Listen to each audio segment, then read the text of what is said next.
Okay.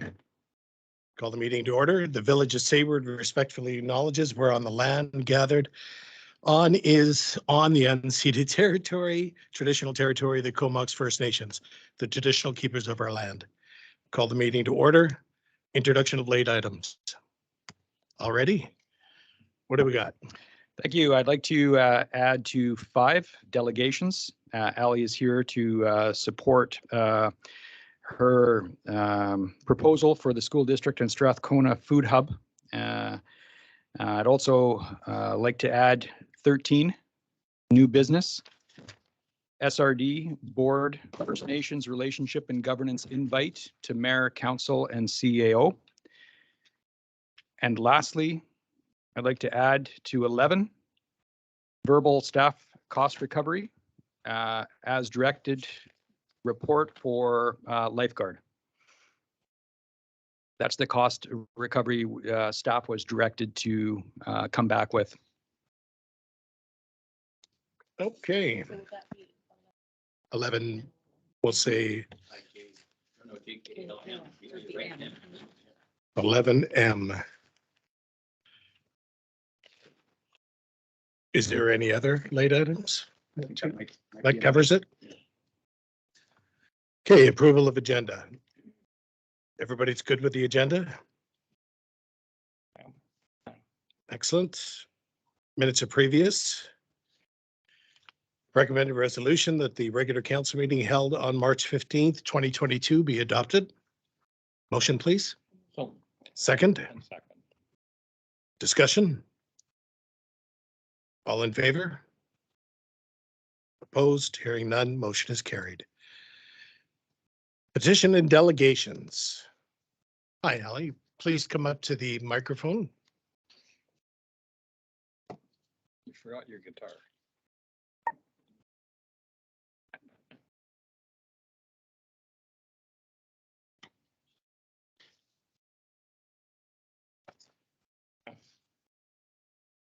Did I just say? Did I hear the? I'm sorry, we can't hear you. Oh. Do I just talk like It won't go through there. Okay. Oh, okay. I'm sorry. Okay, my name is Allison Spear. I'm a teacher with School District 72. I'm new to the school district, but I grew up on North Island. You grew up where? I grew up in Gold River. Oh, thank you. So I'm glad to be back up here. I am coming on behalf of our school community because we would like to use the existing facilities at the community gardens. We walked through and did a little assessment and we noticed that 2 of the beds were in use and 5 were not. So as a class, we've had the kids down here doing some weeding already, and we brought in some donations of soil before, not expecting to be able to use it from that, but just to bring it in, and looked at the erosion that was happening there. So our students, the school used to have a greenhouse. The greenhouse is no longer there, but there's a strong support within the parent community now to renew gardening as an extracurricular activity. And that's come in the form of donations of seeds, donations of tools. The PAC has asked me to come back from this meeting if it's successful, to let them know what else we would need to do our work in there. I am also a member of the food table. So there was some discussion about whether it would be a source of food for the community. We're entering in knowing that children are doing this. It may not produce a lot of food. The idea is to fail fast and fail early so that we can learn from it. So it's more of an educational outlet, but we are starting to grow seeds in the school inside for transplant to some location. And also we've had support from the careers and technology district specialist is coming on the 19th, and we have parent volunteers coming and supplies being donated to build other garden boxes which we can distribute to the community. So it's it's just very well wanted and supported by us, so we thought, might as well ask it. It looks like it was used. But see what happened. That's all. Well, thank you. Yes, if it's council, anyone have a question? Not a question, but a statement. Councillor Kirschner? I was the one that started that garden originally and built the beds, the frames, and filled up. Was there 5 there with dirt? Yeah. And never did get to the last 2. And I got tired of my wife mostly got tired of looking after it because she weeded it every year. And I'm very glad to see somebody willing to look after it because we were getting tired of it. So welcome to it, and I'm glad. Thank you. And our immediate plan is to grow things that can be harvested before the school year.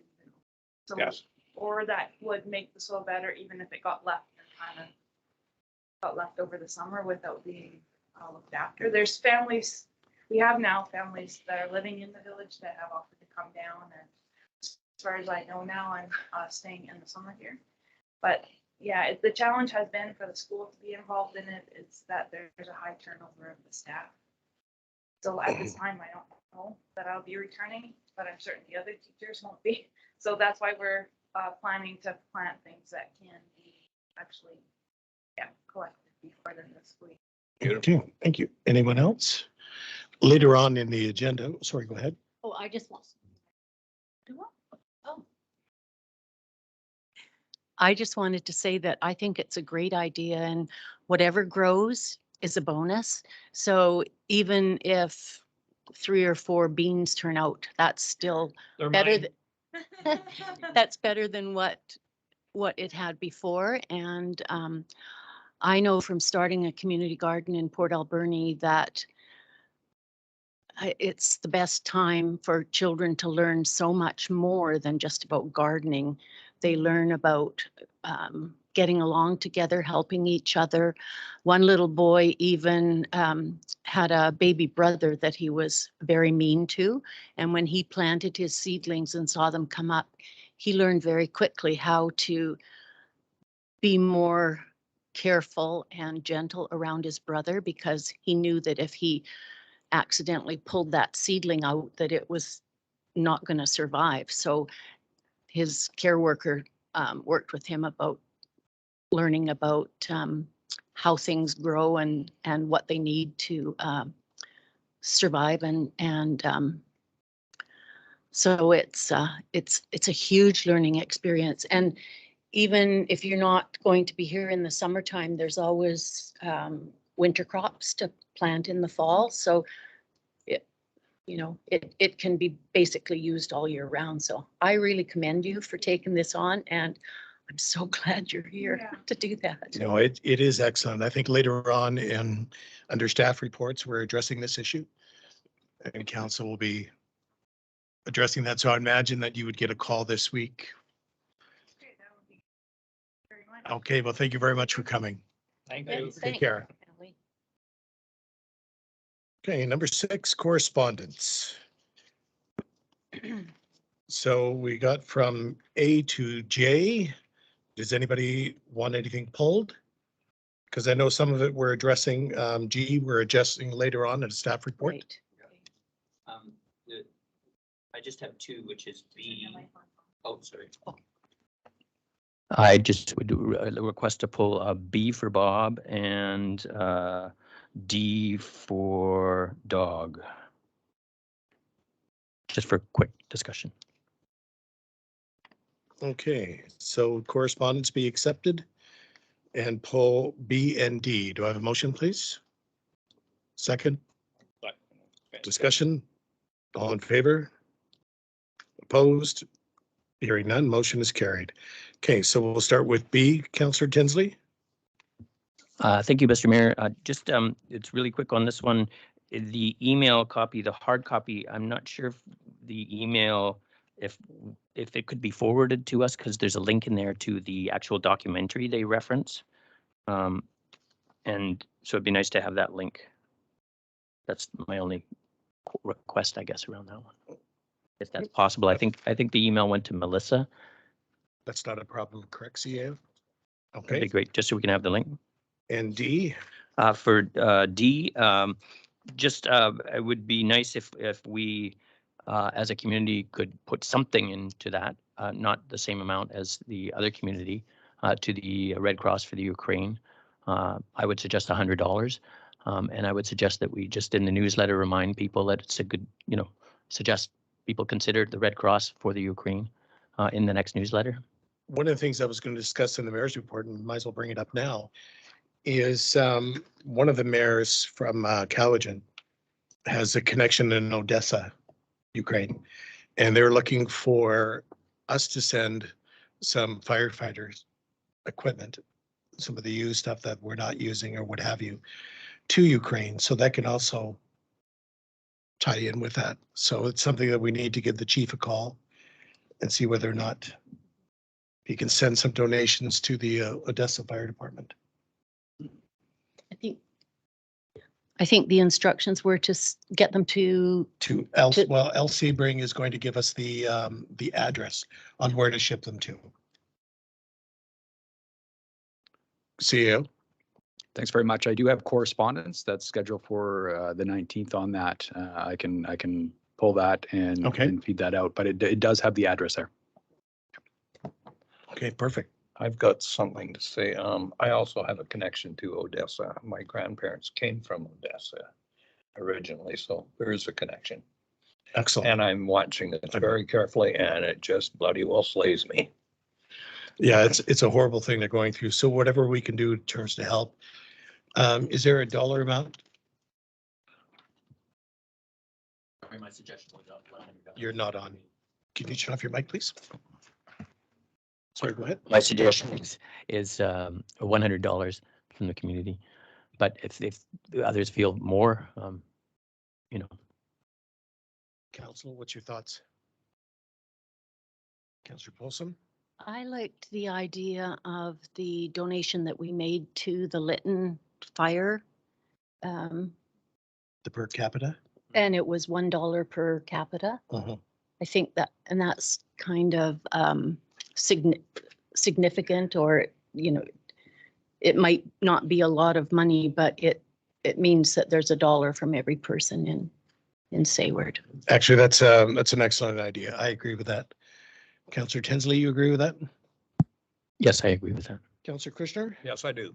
Okay, so I have a motion to do $1 per resident for the donation to Red Cross for the war in Ukraine. Have a motion, please? Second? Discussion? All in favor? Opposed? Hearing none. Motion is carried. Okay. Moving on to number 7, council reports. Anyone? No?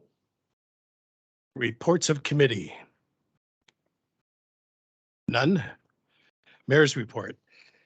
On Thursday, we left for AVICC, which is the Association for Vancouver Island Coastal Communities. And it was Councillor Polson and myself who attended the event. We learned, speaking for myself, I learned quite a bit. Also the fact that I should bring a cushion. But it was well worth the trip. It was excellent in terms of the networking. Some of the seminars that we broke off into, one was on small communities thinking big and how we should be sort of mirroring what the North Island mayors have done and include more communities for other projects. So we can also do some cost sharing because small communities don't have the large budgets. And also some of the major municipalities stated that they would share the information from whatever work they have done, which would cut back on costs for small communities as well. So it was well worth attending. I think going to UBCM is, this was our first conference because of course, COVID, and because we're fairly newly elected. UBCM is even going to be a bigger conference where at the UBCM, we're going to have everybody across BC plus all the ministers. I had a chance to speak to Minister Osborne and wish her luck on her new posting and express our disappointment that she's left municipal affairs. But Minister Cullen has stated that he's going to continue on with the every 6 weeks meeting with the mayors and chairs and whoever to discuss issues for municipalities, which is good. Now, also Minister Osborne under new portfolio is looking after the fisheries. So she was actually be able to speak to the federal minister regarding the 79 licenses that are due for renewal right away. So it was successful, I believe. Well, I think Minister Osborne was supportive. She was pro, not just supporting the fish farms, but supporting the whole industry and finding ways for everyone to work together. So hopefully some good will come of that. She's pretty persuasive. She is. She's a very talented, and I also asked her not to forget Save Word when she becomes premier. No offense to Mr. Horgan. So that's what I'd like to add on my mayor's report. Unfinished business. None. Staff reports. We're going to, we have an addition to M on there, but we're going to start with A. Now, I assume that everybody has read all the staff reports. We are going to ask the CAO to comment if necessary. So the recommended resolution on A is that the council receive the EV charging station staff report for information and discussion. Do I have a motion, please? Second? Discussion? Councillor Tinsley? I think it's great that there is going to be a station or whatever the level is called for up at the crossroads. And then I can see us participating hopefully in the future with something down here. Definitely the way the world is going. Thank you. I like the idea that, quite frankly, if we get one in the community, it's at no cost, where a grant is provided by BC Hydro actually to fund that. So I think that's excellent. Okay, so I had all in favor? Opposed? Hearing none. Motion is carried. Sorry, CEO, did you have anything to add to that? No? Okay. B, School District and Strathcona Community Food Hub proposal as our presentation. What I'm going to do is, it's fine to read all 4 of these and group them together, if I like. The council doesn't open all open and available beds at the Sayward Community Gardens in the care and oversight of the Sayward Elementary School for educational purposes and in line with the goals and mission of the Strathcona Community Food Hub, and that staff notify by means of newsletter that the community will be a designation, for no cost for the Strathcona Food Hub or the school district. So residents of the village of Sayward are aware of this program, and that the gardens be secured with access given to operators of this program along with Public Works.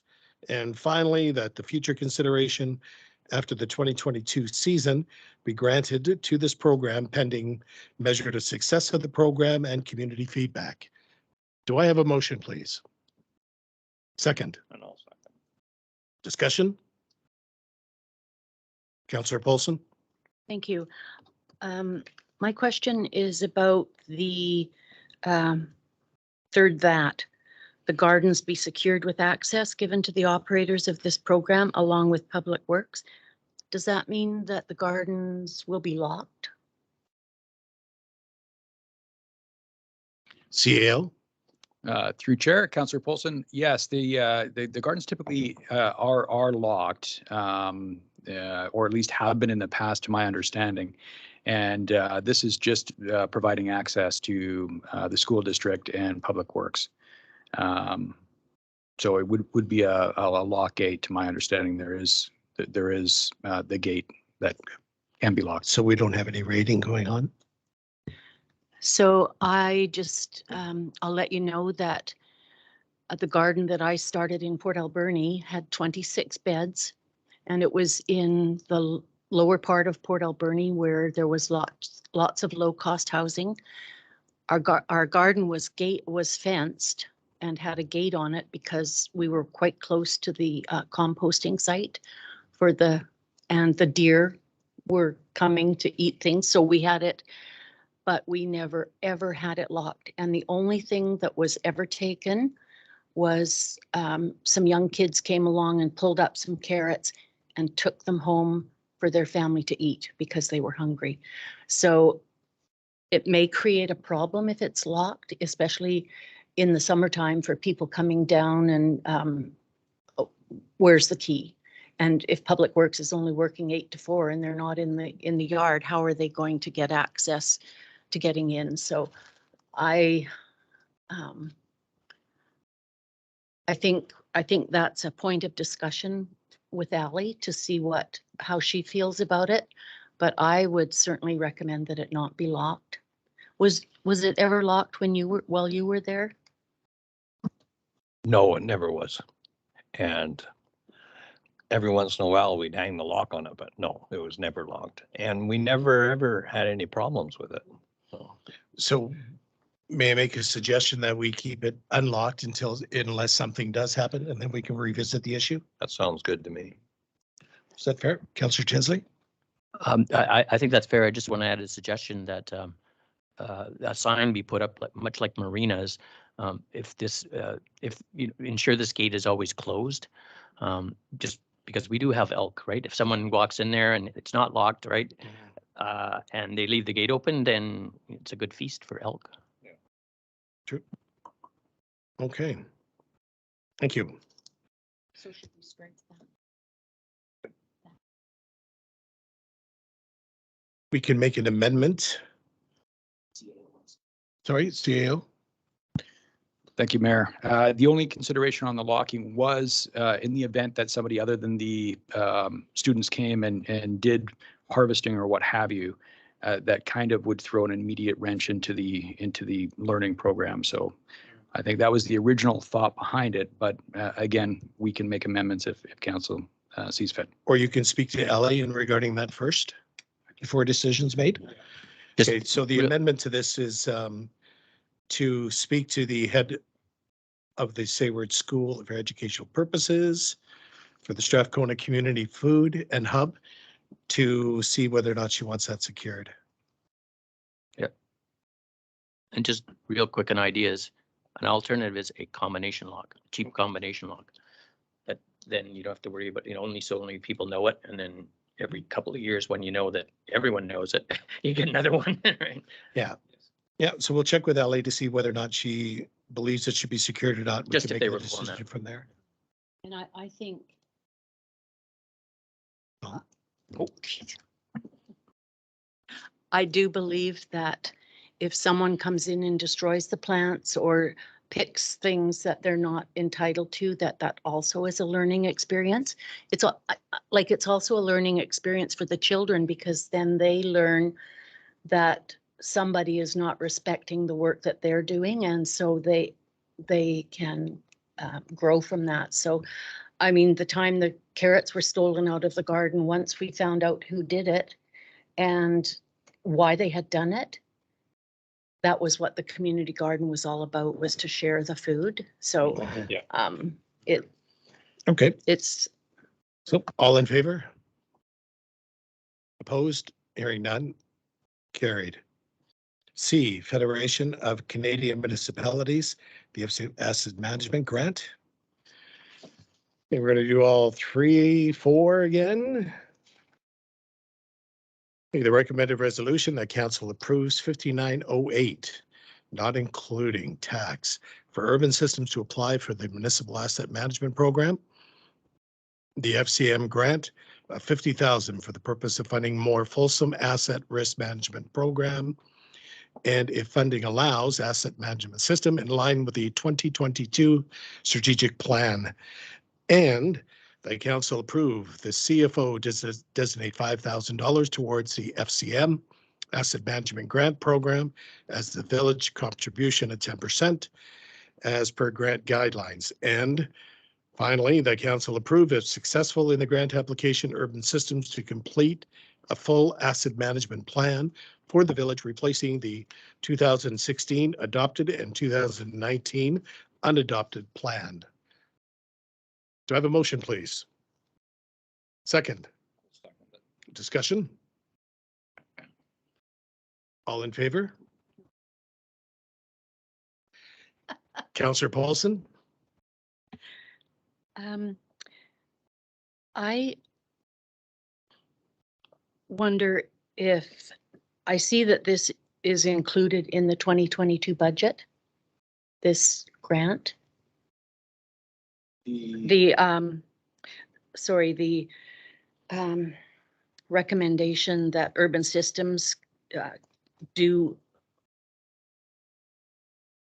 the asset management plan for the village, for them to be paid for doing that asset management plan? Have I got this? CFO? I think we just had a value in there, Councillor. Oh, sorry. Through Chair, Councillor Paulson, I believe that there was a value put in there at 30,000 for the plan, but it did not specify who would be doing the work. Urban Systems did estimate that work would be about 30,000, depending on the full scope.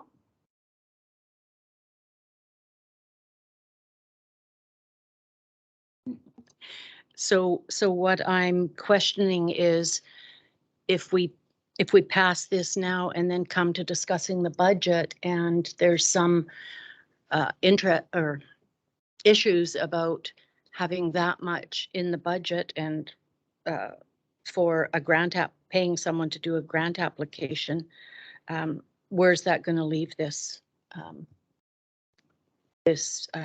resolution? CFO? Thank you, Mr. Mayor. So originally council had put $30,000 in the budget for a risk management study. So I was directed by the CAO to remove that because that's what this is going to be. It's an asset management / risk management report study. So the $5,908 is coming from the $25,000 that council allocated for grant writing services. So that covers that. And then the 5,000 that the village would have to contribute for the actual project would be coming from that money that was allocated for the risk management. So it was originally 30,000, it would only be 5,000. So it's actually quite a reduction in the financial plan, if that makes sense. Thank you. And correct me if I'm wrong, but without this, we cannot apply for any additional funds for our infrastructure. You're going to be, yeah, we wouldn't be as successful. It's okay. Okay. Oh, thank you. Okay, so that was discussion. So all in favor? Opposed? Hearing none, motion is carried. Okay.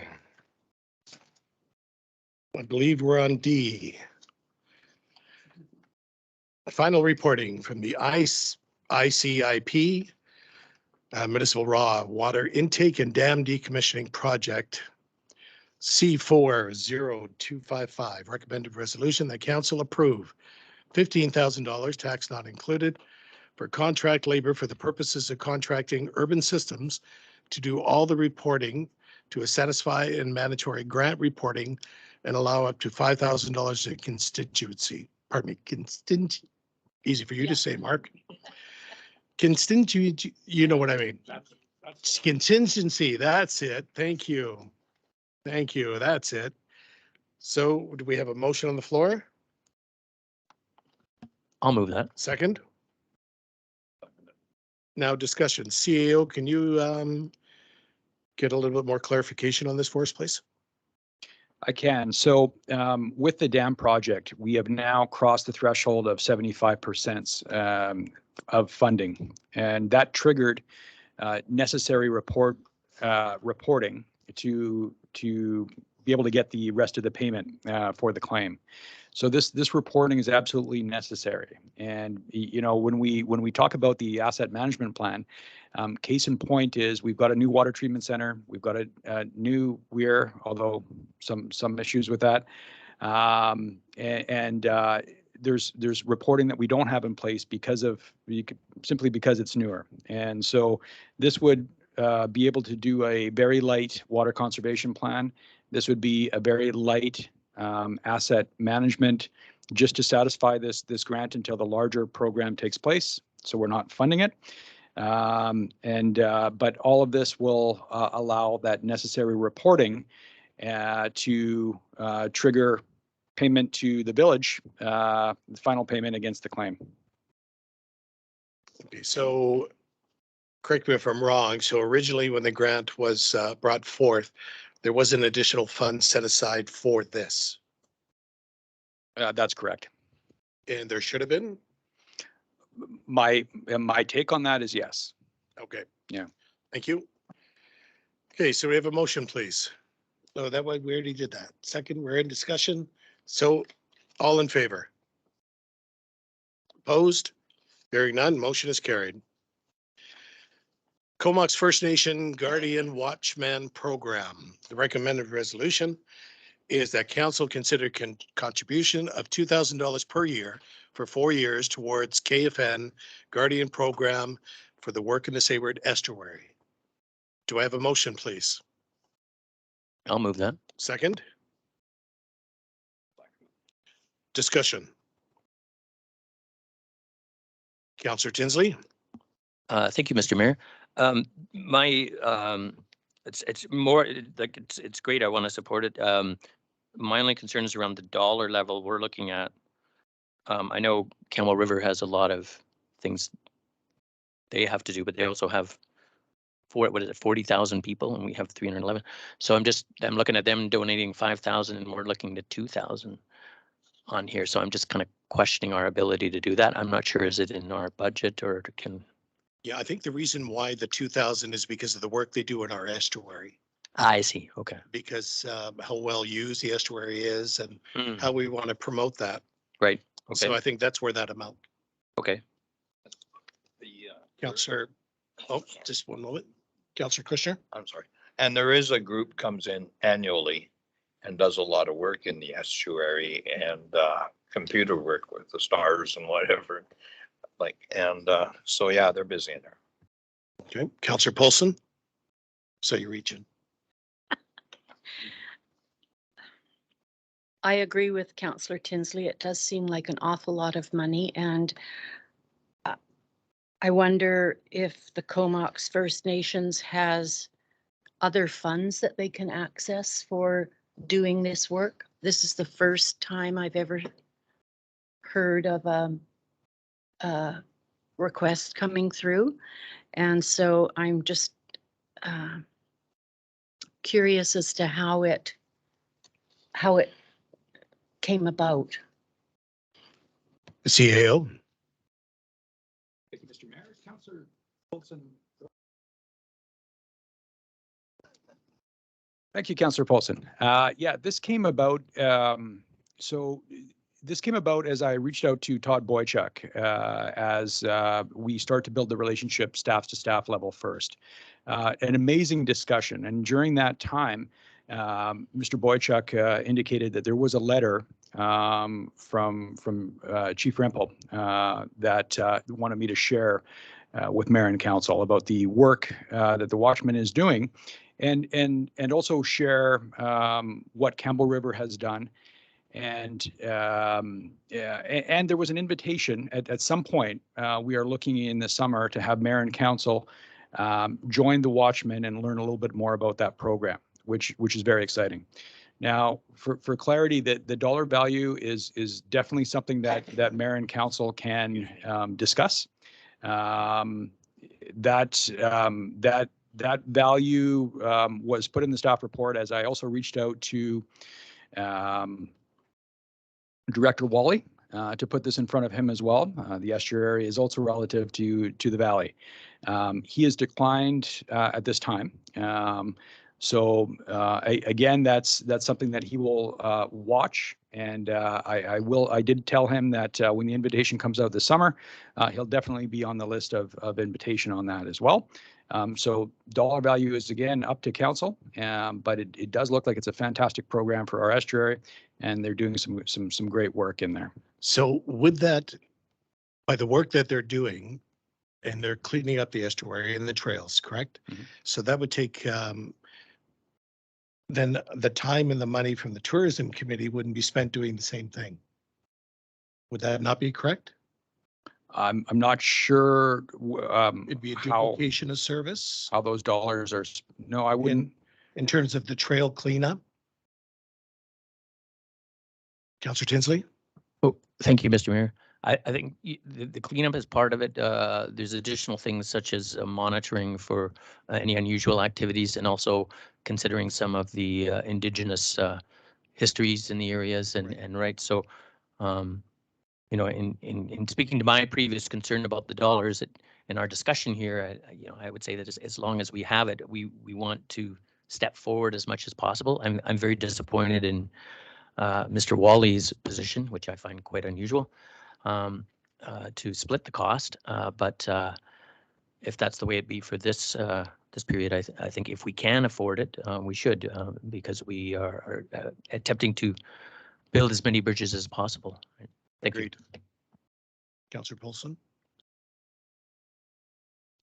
When I look at the list of the things that they're part of the things that they do, the activities, goose harvests, wildlife surveys, fish counts, eco-cultural restoration.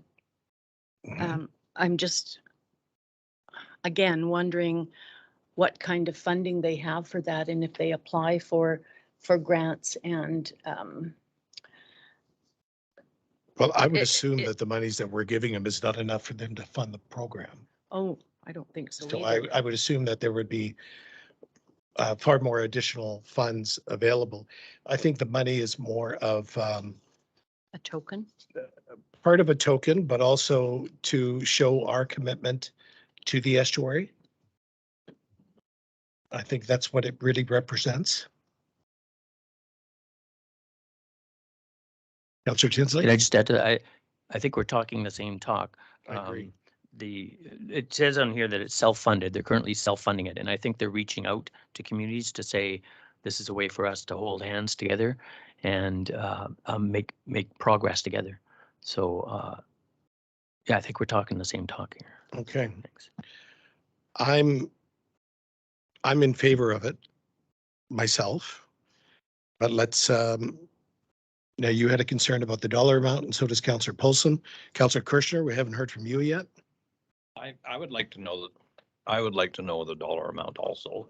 Well, the dollar amount's $2,000. But I'm in favor of it. Okay. So what dollar amount are you comfortable with, Councillor Paulson? I think I would be comfortable with a $500 donation or support. And remember, this is over 4 years, so in total it would be $8,000. So I would also like the opportunity for it to be advertised to local people, and if they wanted to participate, then we could provide that volunteers too. I don't know, like, to me, that would be more valuable to me as an individual to learn about what they're doing and why they're doing it, and what their guardianship program is all about. Yeah, I think that changes the scope of what we're looking at here. I don't believe it's, I mean, for us to give them a few $100s and then say, you know, here's some volunteers to help. That's something that they would have to spearhead and request. I think $500 is, to me, very light and almost borderlining on what's the point, in my opinion, for $500. Councillor Tinsley, Thank you, Mr. Mayor. I'd like to make a deal. let's make a deal. Can we look at maybe 1,500? Take it down a little bit. we're not. And I agree, I'd like to just do the 2,000, but if you look at 1,500, it's approximately, well, it's about $150 a month, which is next to nothing when you do it, break it down, right? And by day, it's $3 a day, or something like that. So, Okay, so let's bring $1,500 to a vote. Okay, so the council considered a contribution of $1,500 for 4 years towards KFN Guardian Program for work in the estuary. And let's add another line on there that this can be reviewed annually. Mhm.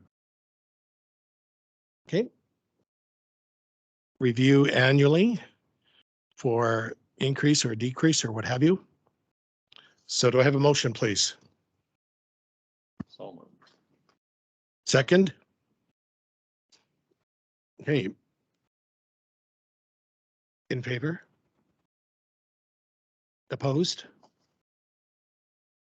Okay, motion is carried. F, Councillor Craig's resignation. Recommended resolution that council accept Councillor Craig's resignation effective April 8th, 2022. And that council waives a by-election in accordance with section 54-3 of the Local Government Act. And that the following committee appointments will take effect on April 9th, 2022. We can name those positions at that time, correct? We don't have to do that tonight. Right. For the alternates. Okay, we'll do that then. The primary for the Sayward Tourism Committee, I believe, was Councillor Tinsley. Okay. And for the garden portfolio, Norm is primary, so we're looking for an alternate. Okay. Councillor Paulson, an alternate for healthy communities and age friendly. I thought you were the primary on that. Yeah, you're the primary. So we're looking for, that's what it's indicating. Wes was the alternate. Okay. I can be the alternate for that because I'm not really friendly, but I'm of the age. Attaboy. So, 50-50. yeah, we'll do that. And an alternate to the First Nation Relations and Community Forest. Okay, thank you. Okay, so I'm the primary. So we have a motion. We have a second. Second. Do we have all in favor? Opposed? Hearing none. Carried. G, Sayward Legion and Service Agreement Share Shed. The council receive the Sayward Legion Service Agreement Share Shed report for information and discussion, and that council approve the Sayward Legion and this Village of Sayward Working Agreement Share Shed for signing for both Village and Legion to satisfy Resolution R22/54. Do I have a motion, please? I'll move that. Second? Councillor Paulson, discussion? All in favor? Opposed? Hearing none, motion is carried. The H is the LGMA 2022 Annual Conference, June 21st to 23rd. I assume everybody's had the opportunity to go through the agenda on that. And that council approves CAO attendance at the 2022 LGMA Conference and applicable expenses for registration per diem as per village policy. Attendance, accommodation, and estimated to be around $2,500. Do I have a motion, please? Second. Discussion. All in favor? Opposed? Hearing none, motion is carried. I, Oscar Days, recommended resolution. The council approve the concessions is that 1 through 4 or 1 and 4? 1 through 4, thank you. Inclusive and listed is the Oscar Days staff report, and that council directs staff to solicit 2 bins at no charge from the Comox Valley Waste Management Committee for use at this event, and that councillors consider concession 6 as listed as Oscar Day staff report to direct staff as to the rate for service at unserviced camping sites for this event, Friday, July 29th, Monday through to Monday, August 1st. And finally, the council receives concession 7 for discussion and direct staff accordingly. Do I have a motion, please? Second? Discussion? All in favor? Sorry. We're going to have discussion. Let's go. Councillor Paulson first. Thank you. It says, for village concessions, the village has historically supplied the field at no charge for the explicit use of the Oscar Days tournament. And I believe that at the last Oscar Days that changed, and the people were charged the camp fees. And the reason it was they were charged was because the some people were coming on Tuesday and parking their campers and staying and holding places for other people. And when they're parked at the campsite, it's jam-packed, and there's way more than 27 spaces parked there. They use the water facilities, they use the lighting for the ones that are hooked up. And when Oscar Days is done, they award the prize money to the winning teams. So I don't believe there's ever been a donation made to the village from the funds that they take in. And so I would recommend that we charge the rate per night for the people coming in. They are using the grounds, and when they leave, It's a mess. no, it's not. No, it's not. It's completely cleaned up, and the people that collect the bottles for Cops for Cancer and everything, the bottles are all bagged and everything. No, they leave it. But if it's wet, the bottles and everything are donated to Cops for Cancer. But I think it's a huge. The Public Works takes a long time getting the fields ready and prepared for them to come here, and grooming the campsites and everything. And I think it's, I don't know anywhere else where people would go and have free use of the campground for 4 days. No, I mean, they're using our facilities, and there's a cost to the village Yes. for that. So Yeah. it should be charged. And I believe that this directs staff to come back to us with a rate for serviced and unserviced. Well, it's 20 right now. It's 20 for unserviced and 25 for service. For serviced. So I'm in support of leaving it the way it is. Current rates. And that there's no reservation thing like coming on Tuesday and staying for free till Thursday and holding those spots. No, it's per night. Once they come and set up, and the way everybody jam packs in there, I don't think we can have a reservation system. It's No, that'd be too chaotic. Actually, Councillor Tinsley was next. Thank you, Mr. Mayor. I agree that there should be some charge there. We're not charging for the field, as I understand. So Correct. it's minimum amount. To Councillor Paulson's point, I believe we're looking at, when you mentioned there are quite a few campers, as I recall. So there's sort of no limit on the number of people that'll be per site, shall we say. Right. So what we're looking at is just the money's coming in for those sites, right? Correct. Yeah. And what I'm referring to as a mess is when it rains, that grounds get beat and it has to be repaired after.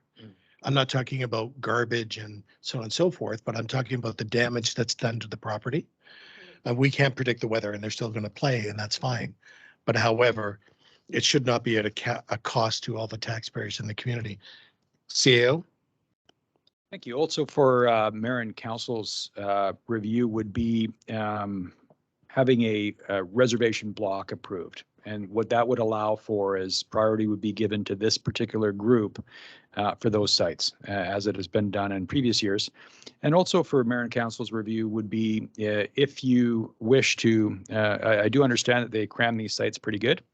I don't know if this has been done in the past, but if one site usually includes one camping. In the case of a vehicle, it would be a vehicle plus, maybe 4 individuals. And then there would be a per person charge is what is pretty standard out there in the industry for anything above and beyond that, like a $5 charge. So that is something that Mayor and Council could also consider for this if.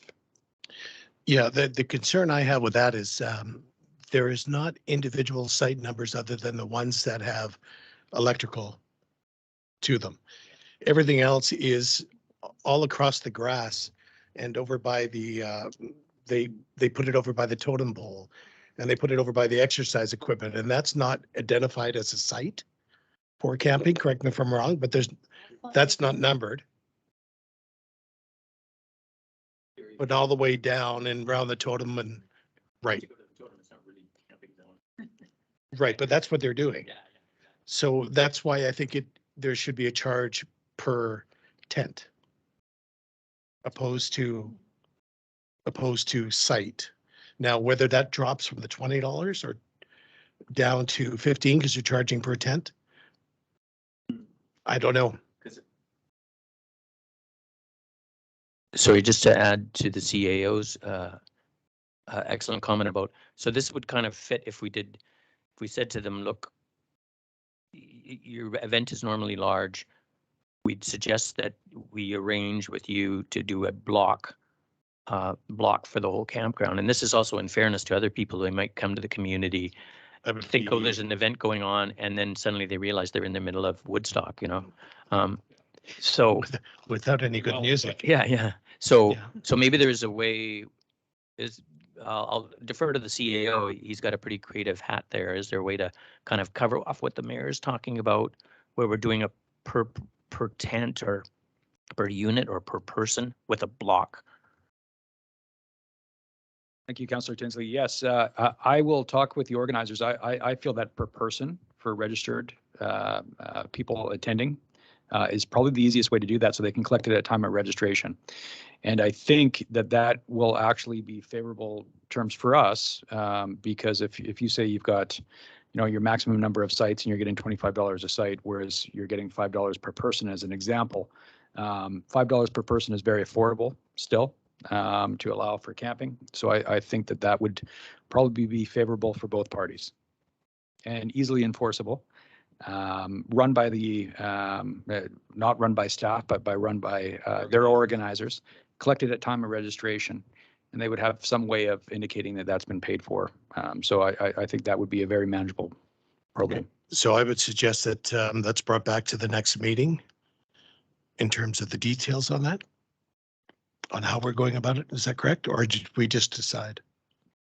I think the sooner we decide and get it out to them, better. Okay. Do you want to go per person, Councillor Polson?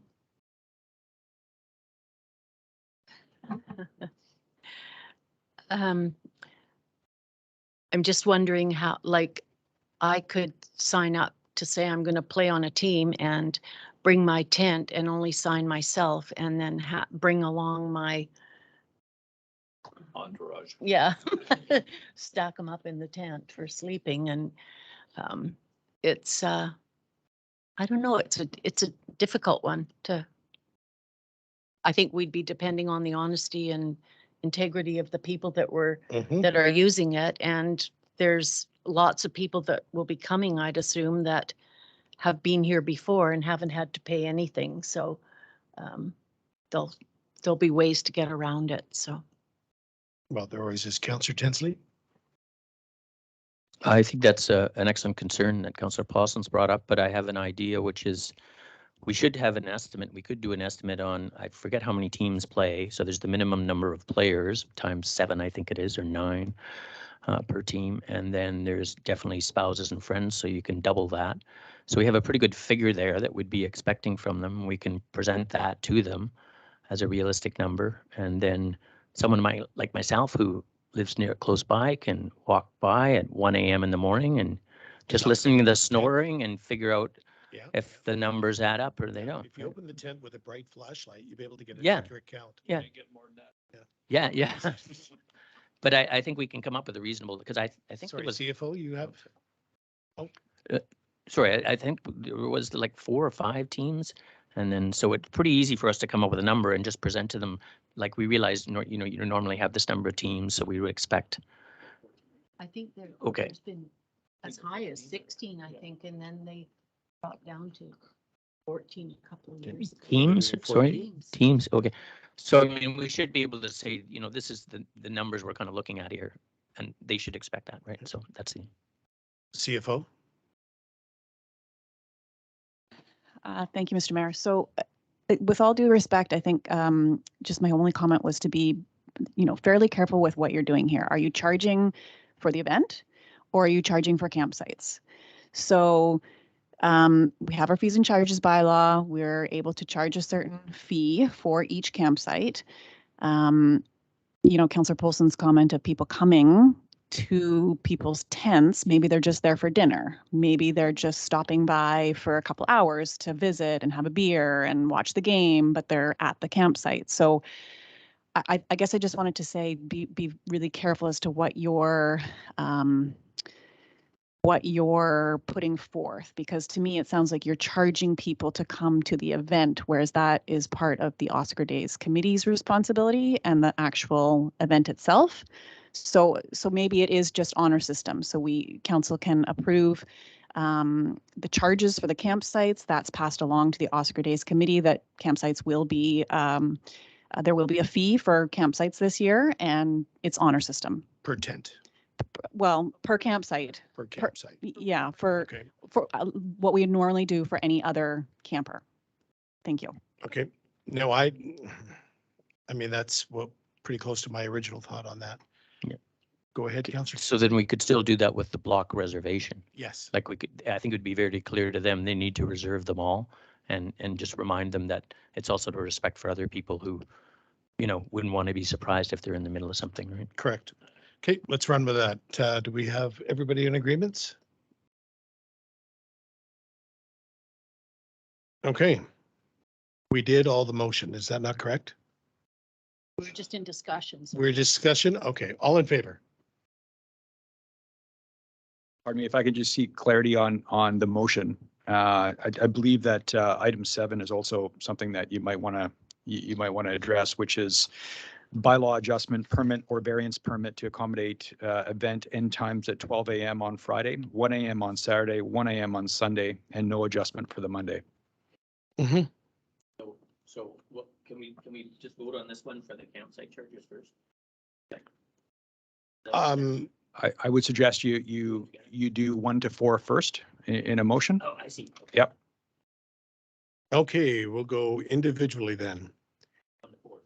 Okay, so on the first one, council approved the concession 1 through 4, exclusive and listed for Oscar Day staff and report. Do I have a motion, please? Second? Discussion? All in favor? Opposed? None. Motion is carried. And that council directs staff to solicit two bins at no charge from Comox Strathcona Waste Management Committee for use of this event. Do I have a motion, please? Second? Discussion? All in favor? Opposed? None. Motion is carried. And that council considers concession, 6 as listed Oscar Day staff report to direct staff as to the rate for service and unserviced campsites during this event through Friday, the 29th and Monday, August 1st exclusive. I guess the friendly or the amendment to that would be for rates that are according to our fees and charge bylaw. and a block reservation. We'll add that on there. Okay, do I have a motion, please? Second? Opposed? All in favor? Gotta change it up a little bit. Okay, motion is carried. And 7, the council receives concession 7 for discussion and direct staff accordingly. Anybody have any concerns on number 7? Councillor Tinsley? I just had a question. Were these the times that we done before for them? Sorry. Go ahead, CEO. Yes and no. These are the times that the event typically stops. Did we do a variance in the past? I don't believe so, which caused bylaw investigation and other. And other unnecessary hassles. Councillor Tinsley? One more. So just to clarify, so if we go with this, because I think it's real world, we would then just notify the public and through our notice, right? Yeah. Correct. Okay, great. You're welcome. So do we have a motion, please, on number 7? Second? Discussion. All in favor? Opposed? None. Motion is carried. Plan H grant, recommended resolution that council receive the Plan H grant staff report for information and discussion. Do I have a motion, please? Second? I'll second that. Discussion? All in favor? Opposed? Hearing none, motion is carried. K. Sayward Projects and Initiative Template, SPIT. We're going to go through this line by line. No, I'm just kidding. I'm sorry. I couldn't help myself. Okay, that council, the recommended resolutions that council receive the Sayward Projects and Initiative Template, SPIT for short. For, who came up with that? For review and discussion. So do I have a motion, please? Second, I'll second that. discussion. I guess it's better than a rolling spreadsheet, eh? Okay, Yes. all in favor? Are you not going to go this line by? No. Just kidding. Thank you, no. Thank you, no. Do you have any particular Oh, I see orange marks on here. Yeah. ones that we can highlight, whatever you'd want to discuss there?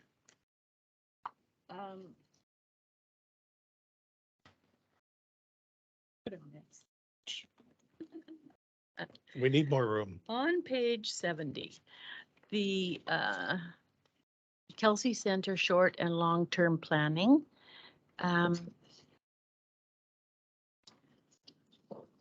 I have some questions about it says also being addressed is a very limited scope of work to get statistics from similar sized municipalities.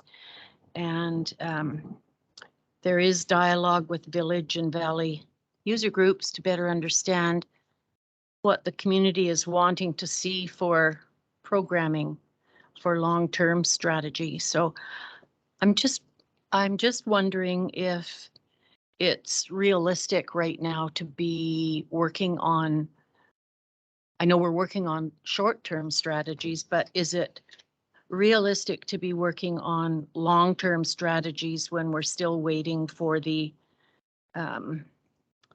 SRD report and recommendation about whether it's going to be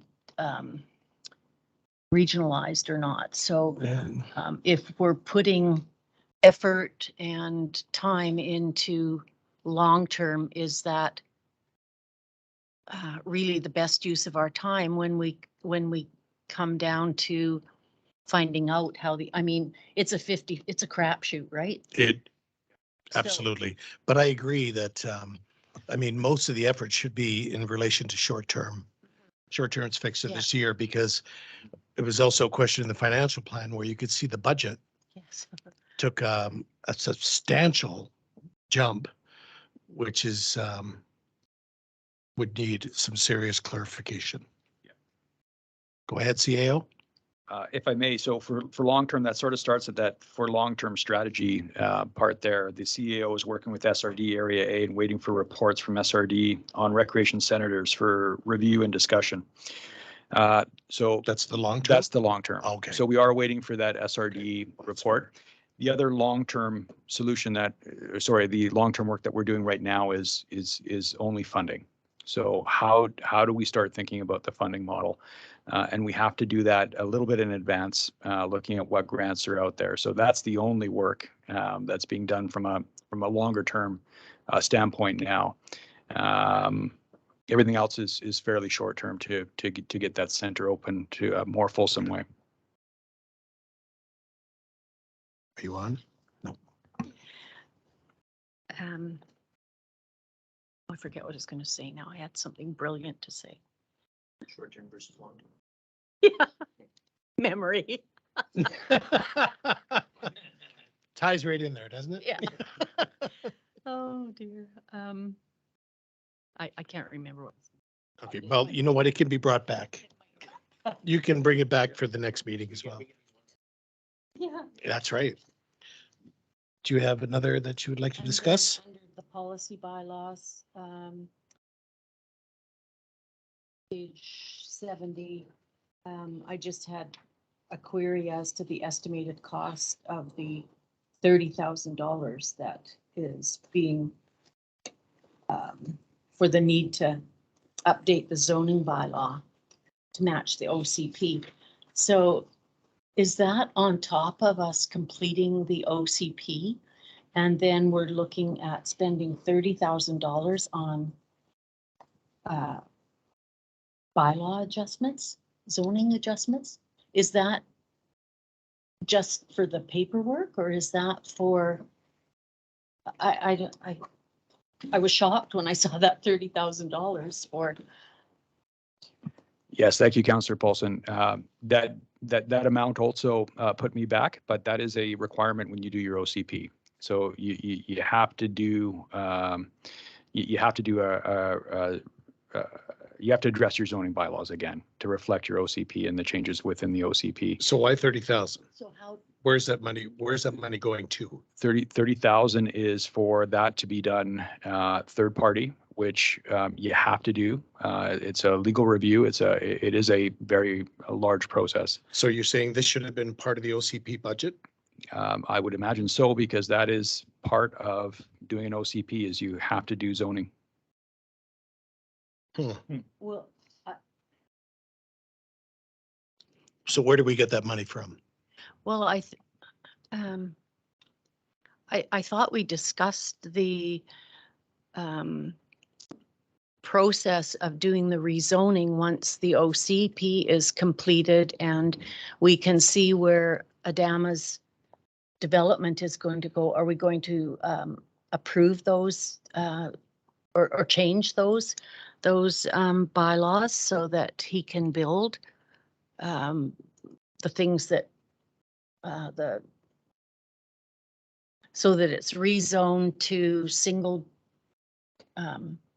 family dwellings and the campsite RV things, like, because right now it's it's So does that $30,000 cover off Adama's project, or is it just every OCP you have to have $30,000 to rezone, and Adama's project is really not part of that rezoning? wow, So yes. Oh, sorry. right. Sorry. Yes. Thank you. So it's a little bit of both. So that $30,000 is for your bylaw in and around zoning. That's what it's for. And it has to reflect your OCP legally. It has to go through legal review. It has to have the right scripting. It is a document that governs your building. It's an incredibly important document. So that should have been sort of an OCP budget item. But what that does is any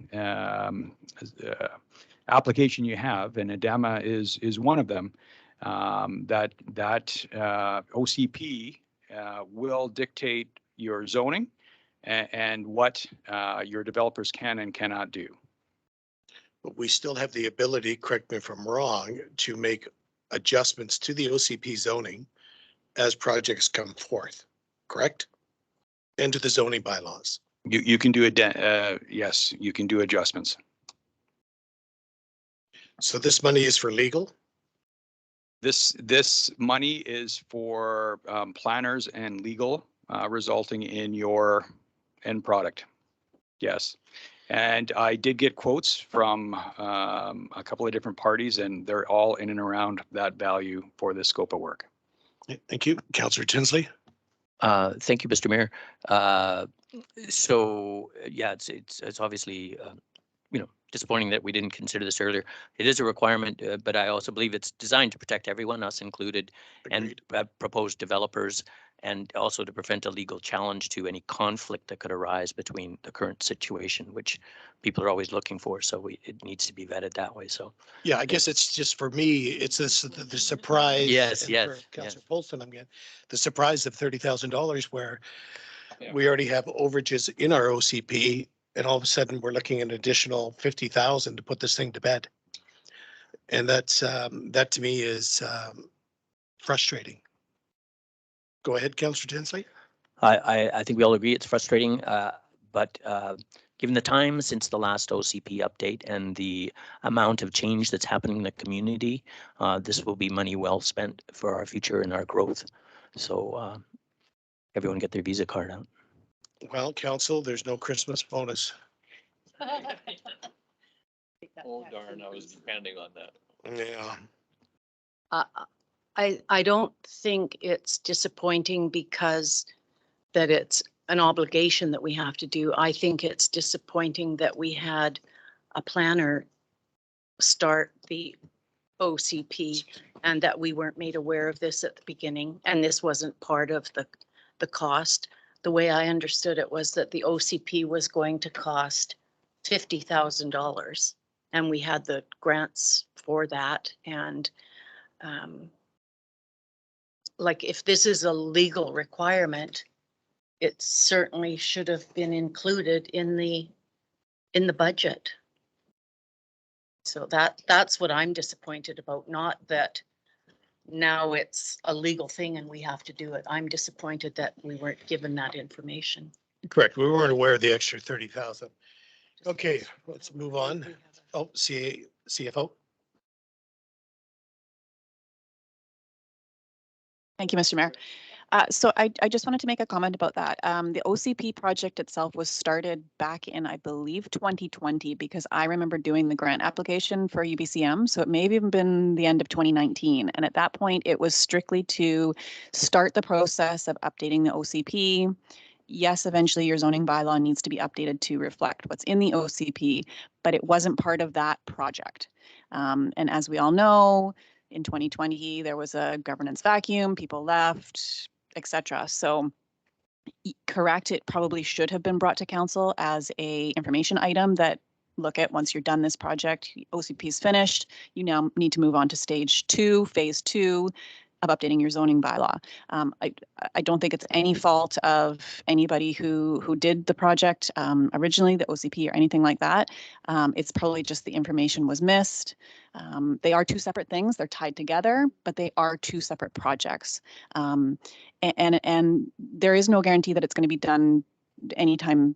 It may be next year that this gets done. I'm not sure where the OCP stands right now. It's at legal for review. That's going to take maybe a couple months to have that done, several weeks. So it may not be this year that the zoning bylaw is completely updated and finished. So yeah, I mean, that money may not be leaving the village anytime soon. Yes, eventually, but yeah. Thank you. Okay, Councillor Polson, next. Sorry, CAO.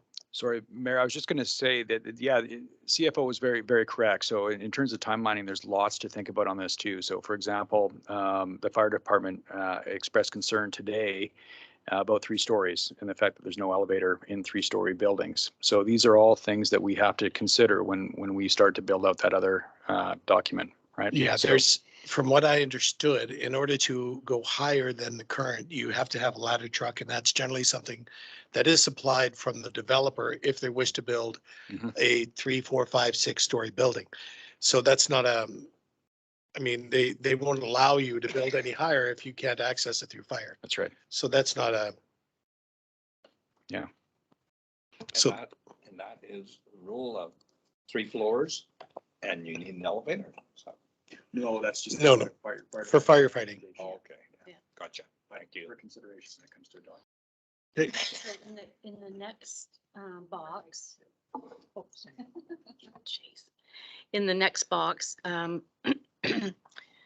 it mentions the 30,000 to be required. And then the last 2 lines there, it says, and this will need to be budgeted. The former CAO is doing all necessary reporting for grants. CFO, or pardon me, CAO. Sorry, that was.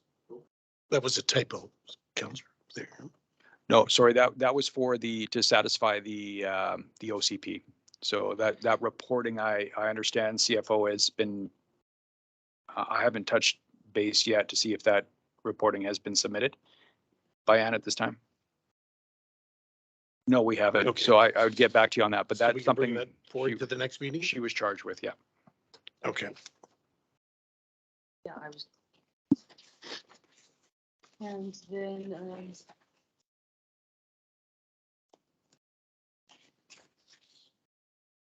the legal review related to the plan was, sorry. So we're looking at a,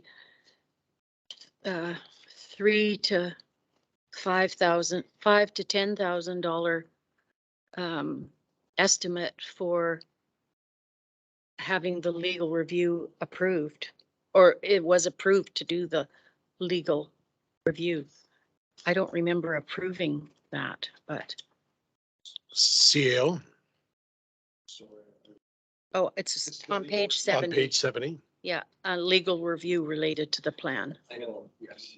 No, The- item oh, yes, B on sorry. page 70. Sorry. Sorry, I can look up that resolution. Council did approve for a legal review. At that point, a dollar value was not discussed. We did reach out to two lawyers, one being our regular lawyer, SMS, who came back at a value of 3,000 for a legal review. And then the recommended from the previous CEO came back at between 5,000 and 10,000. So needless to say, SMS was chosen. Okay, so we're not doing it at the $5,000 to $10,000. Okay. And the next item about the final draft of the fireworks, it needs to have a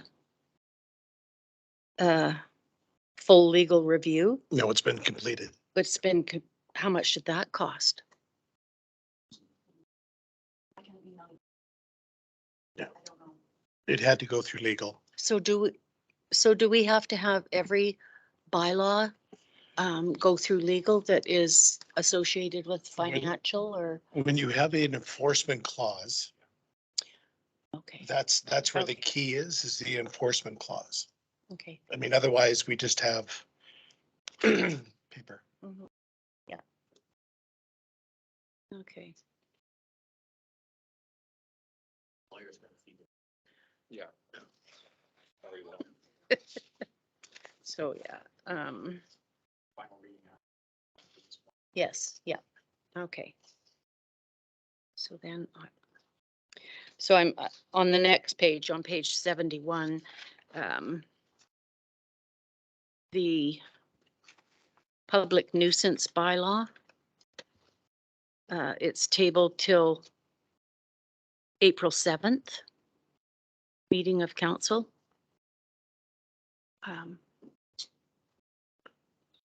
A typo. Oh, okay. Okay, and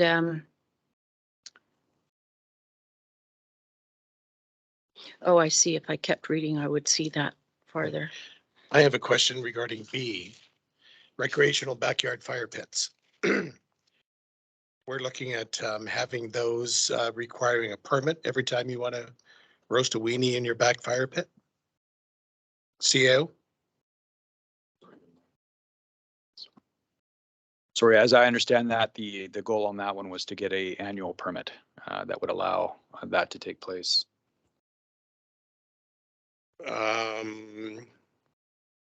For just a regular backyard fire pit, recreational, That- not a bonfire, not burning garbage or wood for like from deconstruction, just a regular fire pit. That one I'll have to get back to you on because I have not reviewed that. It's not been started at this point, the backyard burning bylaw. Okay, because I'm not real excited about that. Councillor Tinsley? CEO? Sorry, thank you. Thank you, Mr. Mayor. I'm not excited about it either, but many communities do have something similar to control it, and we are moving into a different environment, shall we say. So it is important from a risk management point of view to have something that controls it a little better. Yeah, my concern is cost. Everything has gone up. This year, everybody's getting hit with fairly hard with taxes as well. So to add another cost onto that, which is may or may not be necessary. Like I understand burning bylaws or burning permits. I understand that. You live out and you're doing a bonfire and so on and so forth. You need a permit for that thing. But to charge somebody for a recreational when right now for this year. And I know. Go ahead, Councillor We Tinsley. will have to debate when it We comes will. forward. Yes. Okay. So next one. The next one is on page 71. It's the Adama rezoning application. So I just we're going back to square one with Adama when we're looking at the OCP not even being completed until next year or to be implemented by next year. And then when we're looking at the rezoning, that could be another 6 months to a year from that.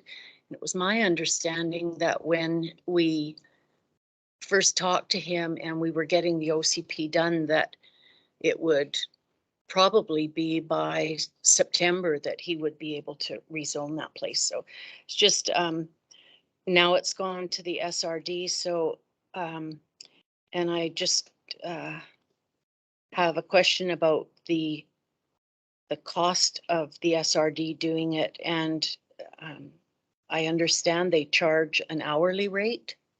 So there's going to be a cost to having all that done by the SRD also. Yeah, that'd be a cost that the developer would pick up. But however, But the difficulty is we can't change our zoning bylaw to accommodate Mike Adama when there's been no application complete. So that's really a non-issue until he comes to the table.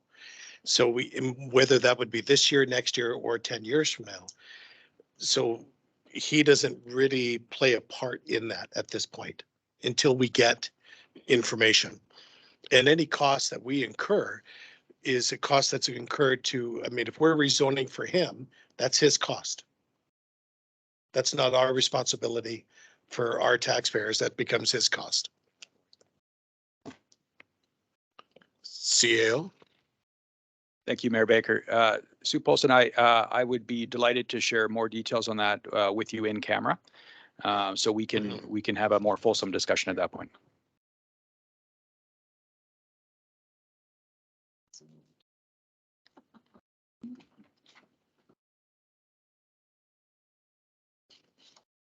When we come to the Kindling Kindness Project. On page 73. Page 73. And it says that there was a number of seniors that were questioning whether the volunteers would be bonded or able to come in and do work. And the volunteers were questioning whether they were going to be held liable for something that happened at the, while they were there working, and would there be problems over that? I wondered to myself how many volunteers and how many seniors actually spoke up about that thing. Because the Kindling Community Kindness Project it's completely changed from what it was from its original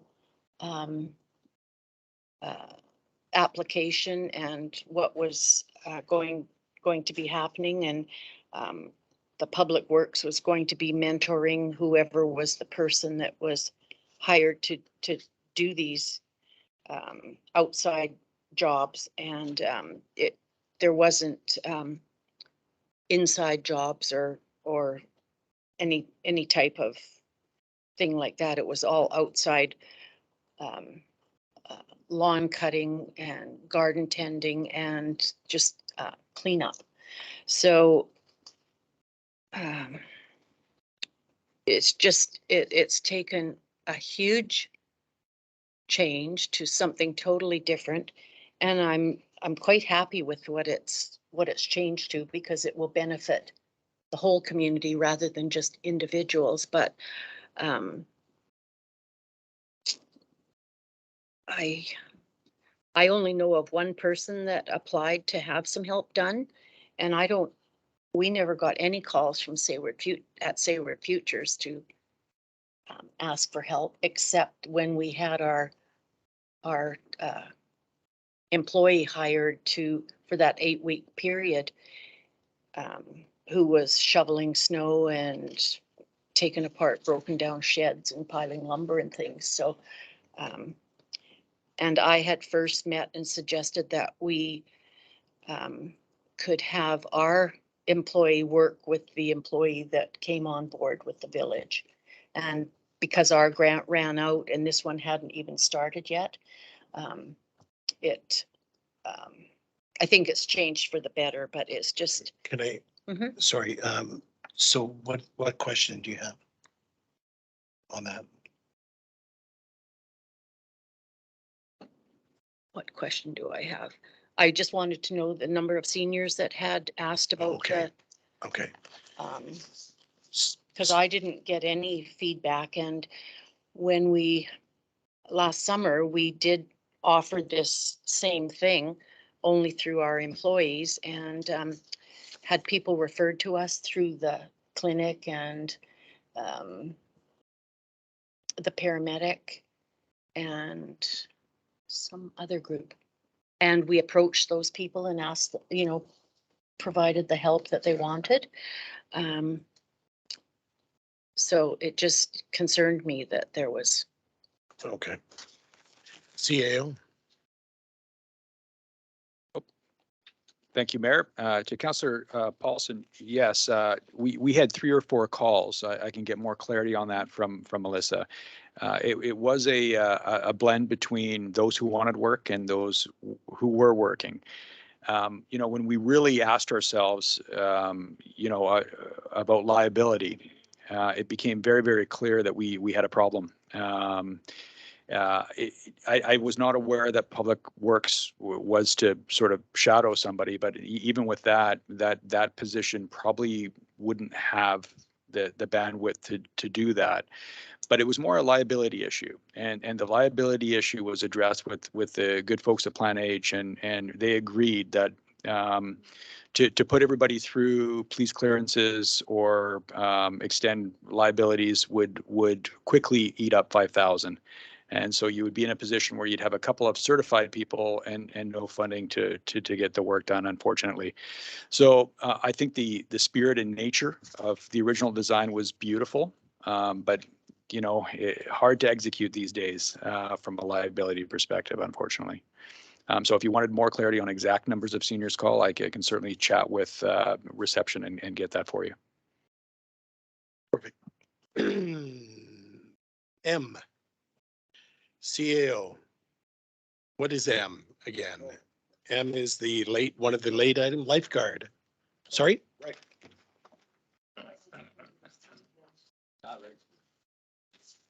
to receive the template. I missed L? Oh, look at that, eh? JK, where's L? Was that L? That's K, that's I, We KL. go back to K. And Financial plan. Let's do the financial plan. then go back to K. Ooh, resolution. Okay, let's go to the resolution then. Okay, I have a motion to receive the Saybird Projects and Initiative template SPIT for review and discussion. Do I have a resolution, please? Motion. Second, I'll second. discussion. All in favor? Opposed? Hearing none, motion is carried. And then L, financial plan 2022 to 2026. Final recommendation is that council approve the 2022-2026 financial plan. Do I have a motion, please? Done with it. Second, I'll second it. discussion.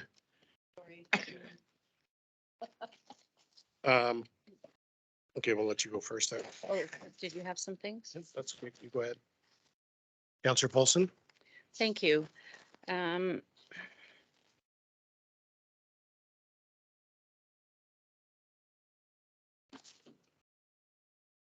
You'd have to start with Uh, page number and. Page number 76, under economic development, the updated development framework, including zoning bylaw and building permit calculation process. There's $1,000 allocated towards that, 10,000. or yeah, 10,000. Yeah, so the comment is additional contract labor consultant to work on increased volume of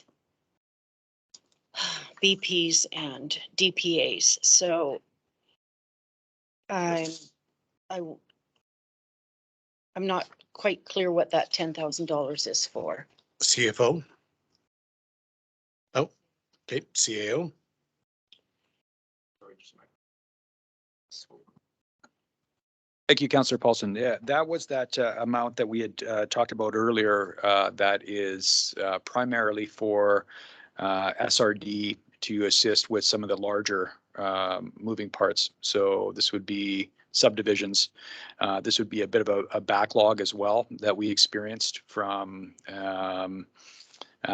governance gaps. And so we've got a number of outstanding building permit items that are requiring attention. There's some enforcement taking place as well. So this is to cover contract labor for these building permits as well as development. But this is monies that is coming back to the municipality as well through the building permits and subdivision approvals, correct? Well, based on fees Right. where we can, yes. Right, based on fees. Okay. But it's money that should have come to the community anyway. For the building permits and the Correct. fees. But our fee structures are going to be changed because right now there would be no recoup of much based on the current fee structures that we have. But anytime, and there hasn't been a subdivision done in this community for decades. But then what are the outstanding, like you said, there's work that hasn't been carried through on, so. That would be on the, I would assume on Mr. Van Brocklin's property as well, some of the building permits. Councillor Tinsley? Just to want to point out that I think the key words there are also a review of the building permit, the calculation process. And this just comes right down to revenue. I believe in previous discussions at our meetings, our current formulas are outdated and they're going to be updated to real world, and that will bring in more revenue for us. Bring it into market line, I guess is what I'm trying to say. CEO, did you have a comment?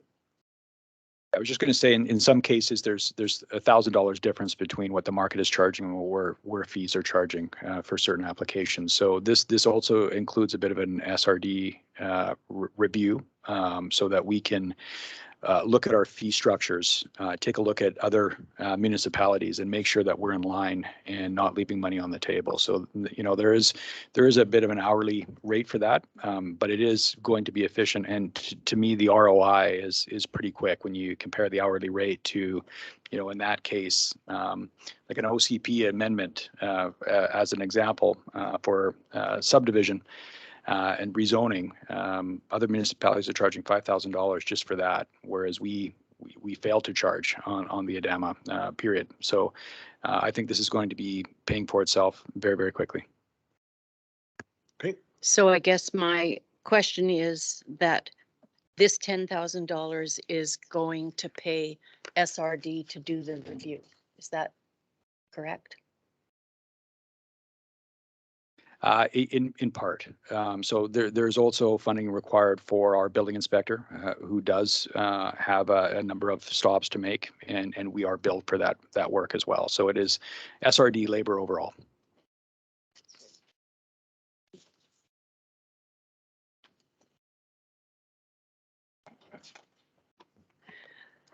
I guess one of the things that I had a little trouble What with when, page are you on? oh, sorry, 77. When I'm reading the under the Newcastle Dam project, it's a carry forward and the source of funds is various. So I find that a bit nebulous, like, Vague. yeah. So I have a concern about that. And then again, the short and long-term projects to the Kelsey Center, and it's to be determined, and the funding is to be determined. So I'm wondering if that would be better moved to the 2023 strategic plan rather than have to be determined and to be determined. Well, It's vague. yeah, I mean, the long term can be, I mean, what he was referring to, but I guess it's just not a lot of description in there. It's deciding on something that it's not really concrete. It's, you know, so I'm Can you bring that back to the next meeting?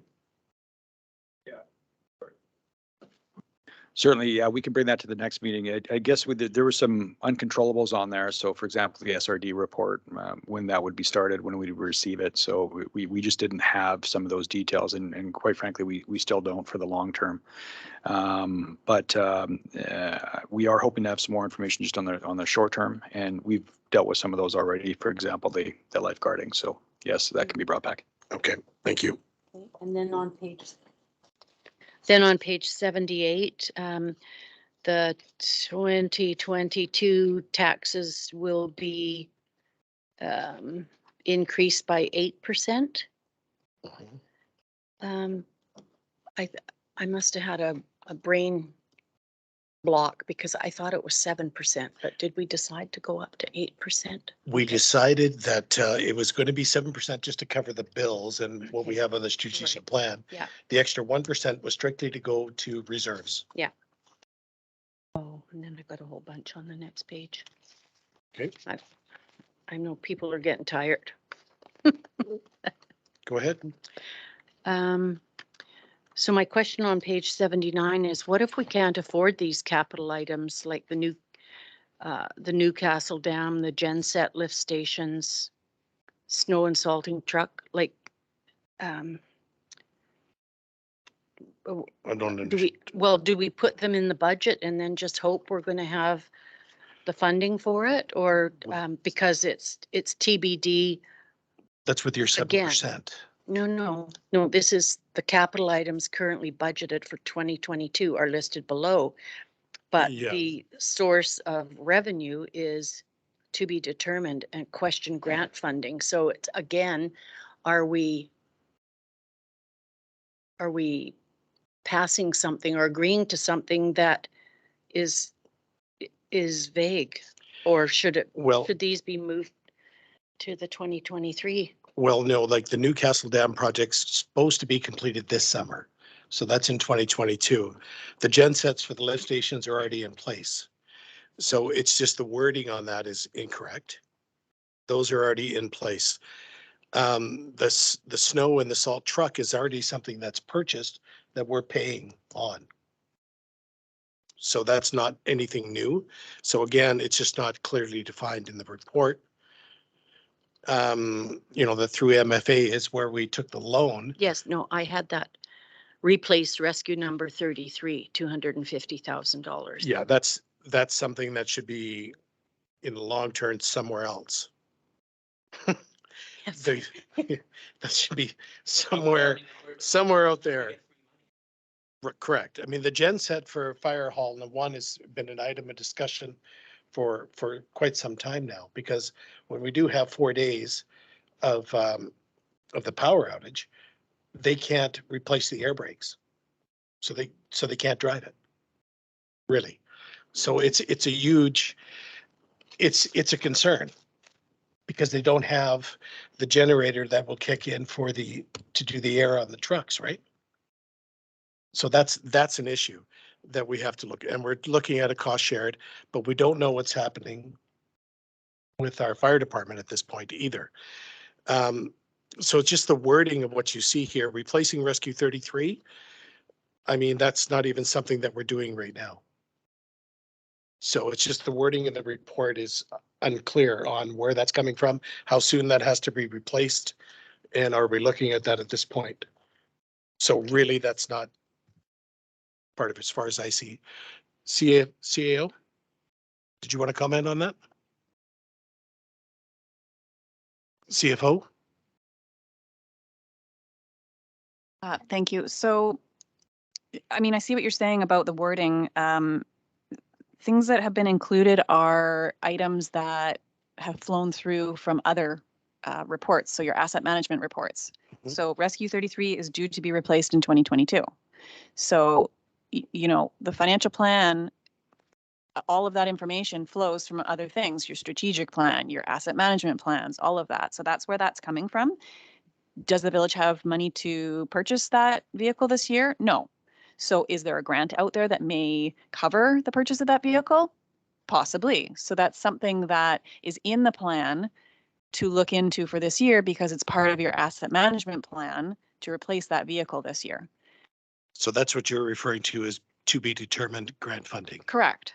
So it's Okay. not in the plan with funding coming from the village. It's just a placeholder that, you know, it's an item that was on your asset management plan. It needs to be replaced. Council's going to have to look at where do we get the funding for that.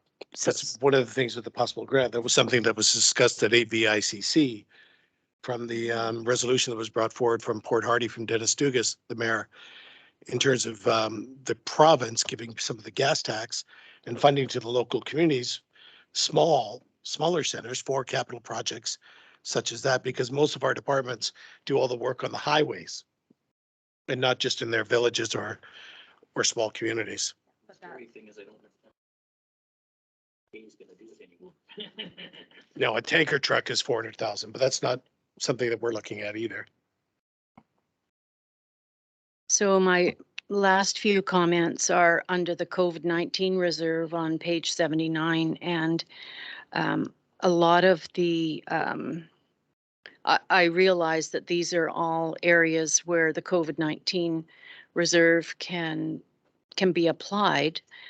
But I think we had talked about some initial projects about paving the ramp into the gazebo, and so that the community would benefit by that. It would be wheelchair accessible. And I just, Were they not looking at grants for that? Sorry, I don't think that would be applicable for as a viable COVID expense. So COVID is meant for restart and lost revenues, labor in and around restart. So paving something like that wouldn't be applicable under those COVID funds. well, it does say for vulnerable adults and seniors at risk. So those people accessing the grant or the grant being, part of the money being used for something like that would seem to fit under that category, but anyway. Councillor Tinsley? So there's still 90,000 left, so we can work out whether it'll come out of COVID or something else, right? So, The CEO can Yeah. look into that. Yeah. Give him a call and find out. So my very last comment is the last paragraph.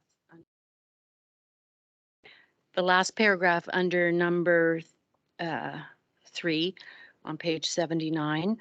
And it talks about funding used for the Legion for reopening the share shed and the Kelsey Center.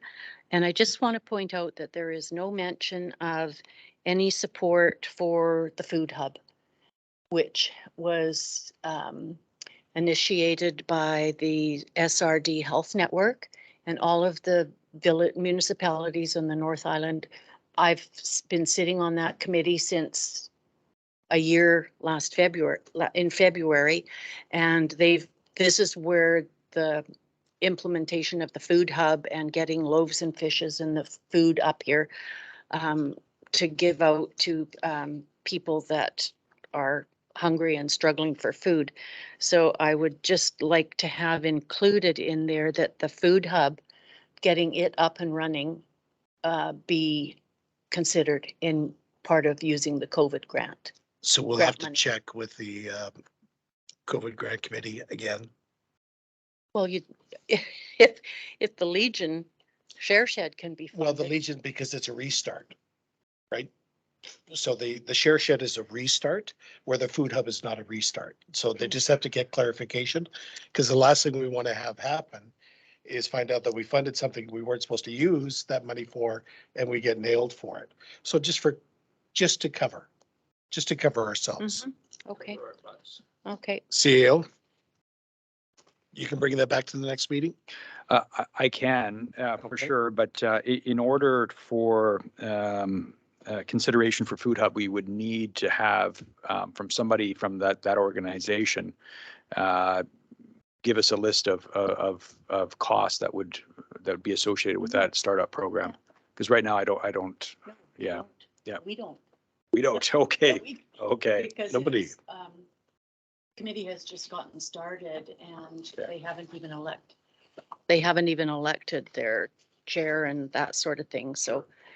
But it was just to remind that I've been attending those meetings on behalf of the village and getting a food hub, and the community garden came out of this whole food hub development, No, so. which is great. So I think it's only fair to look into the food hub. So, and we're looking for other sources of revenue and grants and things too. It's not just free rental. Yeah. Councillor so Tinsley? just, I think we all, so it's great work that's been doing. I think the key, I think we're talking the same talk here, is that it really can't be included in here because there is no hard numbers, right? This is you know what I mean? Like, it's the work going, but if the hard numbers were here per the CAO's comment, then it could be added in here, right? It's still, everything's open for conversation, shall we say, and happening, but it can't be placed in here because there are no hard numbers per your point yet. Does that make sense? Thanks. Okay, so I have a question regarding the recreation center. The actual for 2021, obviously with all the closes, 195,465.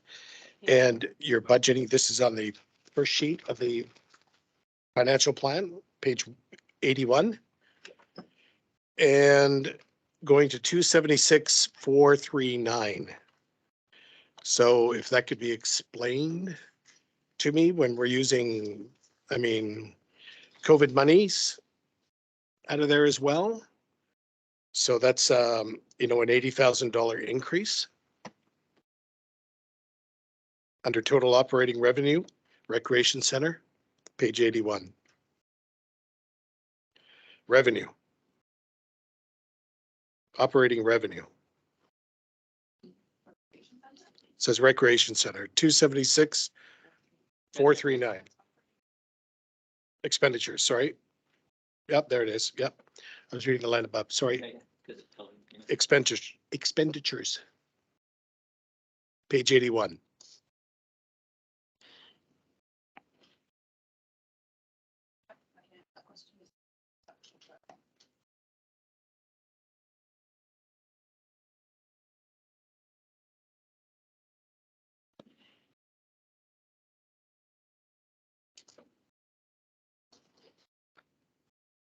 Thank you, Mr. Mayor. So part of the increase is in relation to the lifeguarding course.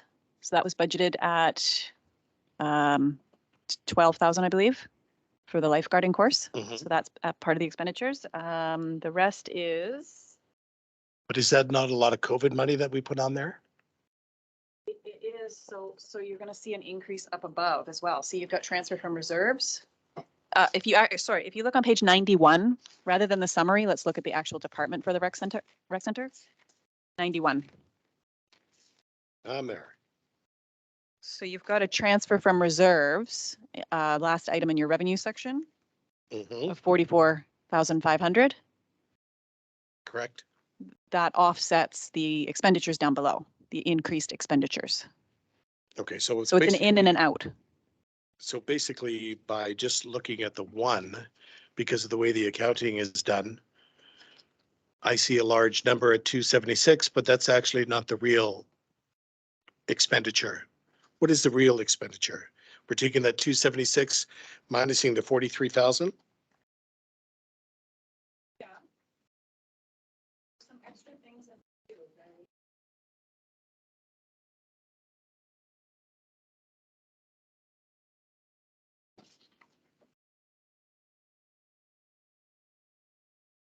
That's okay. There was some equipment added for the weight room. That was discussed at a previous financial planning session weeks Right. ago. But that was also COVID money. No, I don't think it was. It will be, yes, eventually. So at the end of the year, we do a transfer from the COVID-19 reserve, and that's why my comment in there of the 98,000 to cover all of those things, restarting and all of that, yeah. Right, with 90,000 remaining. Correct. Okay. What else is in here? So what you're saying is it doesn't look as bad as it looks. No, not at all. Very good, very good. Yeah, if that's the answer you're looking for, correct. Is that the answer? Is it possible for the next meeting, we have the exact number of what that is? I mean, I think For us there simple can, folk? there can be more details, but not really, because, for example, Are we- the weight room is a perfect example. That may be subject to co-op community spaces funding, because it is a component of that. If we do get that grant funding, it will not be reflected in taking out of COVID reserves or having that financed in some other way. So we're kind of in that place right now where we're waiting to hear on some of these other grants. Also, if you want the final number, there's also a recommendation in the financial report for the amount of the transfer out of COVID funds. So that would have to be approved by council, CFO, before we can finalize. I'm sorry, what are you referring to? The 98,500 out of the COVID reserves. That's not a resolution, It's in yeah, it's in the plan, Yeah, right? yeah, that's right. Yeah, that's not a separate motion. Right. That's right. So sorry, just one more comment to you, Mr. Mayor. If you wanted to go line by line item in expenses, so if you look at each item, so salaries, admin, wages, recreation, all of your individual line items, that might be a better way for you to compare 2021 budget actual and then 2022 budget and Well- see where the difference is, and you'll see that it's pretty consistent. Well, other than wages, Well, wages have gone down for well, admin, wages that I'm seeing on expenditures, 35,000 correct? and 15,000 for 2021 or pardon me, 21,000. And budget, well, actual came in at 15,000 because of COVID, but it was budgeted 21,221 and now is running estimated at 35,000 for 2022. Right, and that's to get the center up and running again. yes. Right, but so that's in bringing in more staff, still at 3 days a week? Are we still at 3 days a week? Monday, Wednesday, Friday? Is that going to change? Still under review. Okay, you'll bring that back to a meeting soon? Recommendation of the recreation manager is not to change that at this time. Monday, Wednesdays, and Fridays. The reason for that is the community is aware of that programming, and there seems to be a demand from existing residents to, for example, after-school programs. People have already planned out to have that in place. So. Yeah, we're going to have to further discuss that at a cow or something because this is not, Well, it's not working for me. well, it might not be working for you, but it needs to work for the people that are accessing the program. And if we bring in a change that's- right now, just a minute.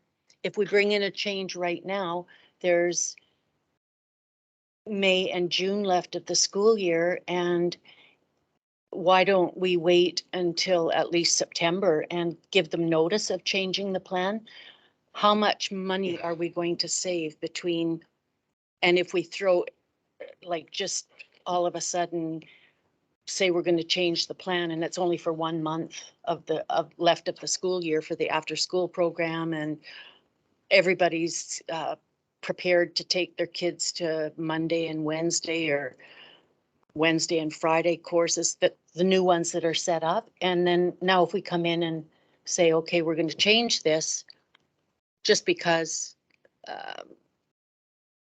it's not working for you. No, you're not understanding. I'm not being clear. 3 days a week is not going to put us in a better position to mitigate the losses for the center. We're not open weekends. No, let me finish now. No, We're not open on weekends and we're not open for the summer. And you're saying leave it the same until September. If we leave it to the same till September, we are not mitigating any losses for that center that we talked about doing. And for the taxpayers, it's one of our largest expenses. When I'm talking about changing the plan, we're talking about kids being off in the summer. We're talking about a Saturday or a Sunday. We're talking about holidays. We can't implement that in September and hope we can drive down, mitigate some of those losses. So to me, then this whole year would have been a complete waste of time and money. And we have done nothing to actually mitigate the losses of that center. So this is what I'm not understanding. This frustrates me like there's no tomorrow, because it really does, because we have a large, this is one of our, next to salaries, this is one of our largest tax hits. And quite frankly, I'm not seeing any progress on it, and that frustrates me. Yeah, sorry, the plan for summer is still a closure. So that part hasn't changed. But that's, what are we doing to mitigate the loss? I'm not talking about closing the center. Excuse me, Councillor Kushner, we're taking a break right away. Yeah, you can't just walk out during a council meeting. No. Okay, sorry. So what I don't understand is if we're going to mitigate the losses and we're going to try to make more than $45 a week, is it? Or is it a month? I don't have those numbers of. Okay. Somebody The general revenue, wasn't, we had $45 in 1 week. Yes, we you did had have that. $45 in 1 week. Yeah. Right. So this is not being managed properly as a municipality in terms of, just hang on, let me finish. In terms of our job is to mitigate that loss. I'm not talking about closing the center. I don't want to close the center, but I want it run properly because that's our responsibility to the taxpayers. And quite frankly, we can't wait till September because that's another year of loss. So we're not doing our job and our responsibility to the community. That's all I'm going to say on it. Go ahead, Councillor Tinsley. Thank you, Mr. Mayor. I think those are some excellent points. I think that, yeah, I think we all have the same goal, obviously. And there's long-term and short-term for the center. I'm not sure if you're bringing up the point of the summer closures, but it's like any other business, as you know, if it's staying open, we have a cost, right? So I'm not sure if even what we're currently providing even covers the salaries that are there right now. So in actual fact, by staying open even more, we would actually incur even more losses. So just that's kind of the math on Not it. if programs are in place, like during the summer, you have kids Yeah. off all summer. You have Oscar days. We're talking about opening up the center for Oscar days. Is that not what I read? Did I not For their read that? showers, I think is for the them, showers. for them, you know, the Right, to the shower. players. Yeah. Sorry. If I may, I would suggest that this looks like a cow in the near future. So we are working on putting financials together to take a look at the many different areas of the Kelsey Center. Staff will need direction from council on how deep a dive you want on this. So we have heard status quo. We have heard fix the center. So we are not clear on which action to take. So I suggest that a committee on the whole will be required with a council resolution to move forward as to how much time or little time you want involved with the Kelsey Center. It's become difficult to know how deep we want to go. We are certainly very much aware that there is a large burden on the tax base, that it is not currently running to the point where it can be. We know that there's a great many things that need to be addressed, but again, we'll need direction from Mayor and Council on when, how deep, and establishing some timelines. We have to be on the same page. I find it completely unacceptable that we're willing to take this loss year after year without doing nothing about it. That's all I'm saying.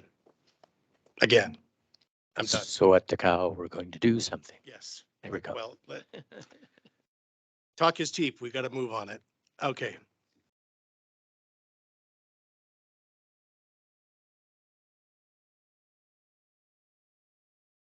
Council has to be on the same page moving forward. No, we support whatever we come up with. All of council supports it. Yes, we will. Okay. Now are we at M? Oh, wait, so we gotta. gotta approve the financial plan. Okay. Jeez. Yeah, we should. Do we have a motion? We're going to take a break when we go into in camera, because that's when the recording has to stop anyways. Okay, so a motion, the council approves the 2022-2026 financial plan. Do I have a motion, please? Second? All in favor? Opposed? Hearing none, carried. M. Thank you, Mr. Mayor. So as a late item, I just wanted to report back to council as directed regarding the possible revenue for the life-saving courses. There are 12 participants per course, possibility of 16 maximum. We have set the price of the bronze medallion course at $170. We estimate 9 participants that can be booked into that space with a potential revenue of $1,530. Bronze cross, we've set the rate of that of $170. We estimate 9 participants at $1,530. Standard first aid, $165 for that course. We estimate 9 spaces available for that one at $1,485. NLS, $325. That's a very, very heavy course. There's 9 open seats for that. Sorry, what was that? Yes. Yep. Thank you. We estimate 9 participants for that at $2,925, so $2,925. Your potential revenue, if all 9 seats are filled, and they're each course is in varying states of that, the potential is $7,470 in revenue to offset the total of $12,081.01. That would leave $4,611. That would be the COVID-19 transfer, and that would cover training for our internal staff component to fill the remainder of the seats up till 12. question. When does the courses start? There are varying times. When does the I don't first have course? that. Do we know? Sorry, I don't have that here. So do we know how many participants? It's in April? Okay, well, just what I'm curious about is when these courses are starting and how many people are actually signed up for this and where are we marketing this to?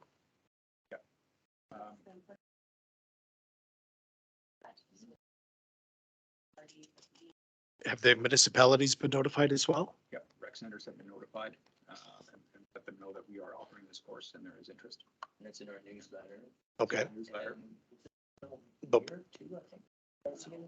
no, yeah. So we don't know how many participants we got at this point. Okay, okay, thank you. So do we have a motion to receive the CAO's report? Second, I'll second it. third? No thirds? P. How about a fourth? Discussion. All in favor? Opposed? Hearing none, carried.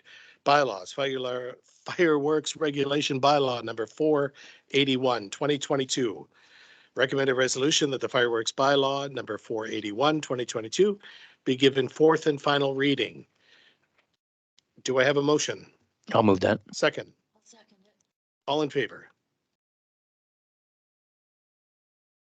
Are you in favor? Yes, I am. Okay, thank you. I'm reading. Opposed? Oh, I apologize. Opposed? Hearing none, motion carried. New business regarding KFN. CAO? Yes. Thank you very much. We have been, so I'm in receipt of a correspondence from Tina McLean. It's not under correspondence because this one does require some fast turnaround. We are to confirm attendance on or before 4:30 on April 8th. And what this is a SRD Board First Nations Relationship and Governance session. It is extended to CAOs and elected officials. It is a 3-day training program, 2.5 days, and it is on location at SRD. I do have some information here, but I wanted to make sure that you had this, you were aware of it, because like I said, that deadline is coming up very, very quickly. So it is a 2.5 day. It's a Monday, Tuesday, and half day on Wednesday. So it is a huge time commitment. But I would really like somebody from council to be able to go because I can't. I've got prior commitments and regretfully I can't go. So please look at it and get back to the CAO as soon as you can. 8th, 9th, and 10th, so that's Saturday, Sunday. No. You, the dates are May 2nd and May 2nd. Oh, 2nd to 4th.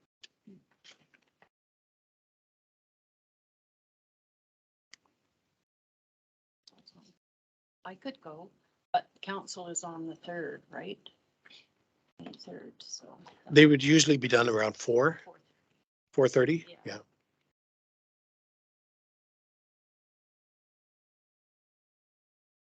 I would go to that. Okay. Okay, perfect. Thank you. As I said, I can't make it because of prior commitments, so getting representation from council, I think is going to be key. Okay, we're good with that. Okay, do we need a resolution on that to receive? We'll do a resolution on receiving the CAO's report regarding the KFN First Nation Relations Governance Session.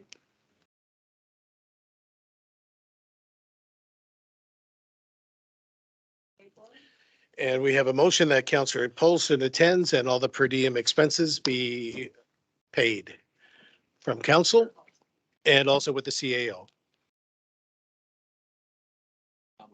You move that? Do we get a second? I'll second it. Do we have all in discussion? All in discussion? Okay, do we have all in favor?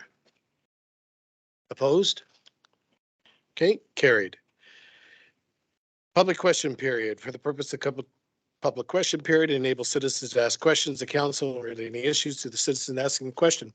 Speakers are asked to limit their questions to one each, and if time permits, everyone has the opportunity to ask a second question. Speaker may ask a citizens will state their name, address, height, weight, and we don't have anybody again, do we? Okay. We're going in camera, so I need to recommend resolution that in accordance with section 92 of the community charter, this council meeting will be closed to the public at this time in order to section of 90-1 E for the community charter, and the council may be given consideration related to the acquisition and exploration of the land and improvements. Motion, please. Second. I'll second that. Discussion. All in favor? Motion carried.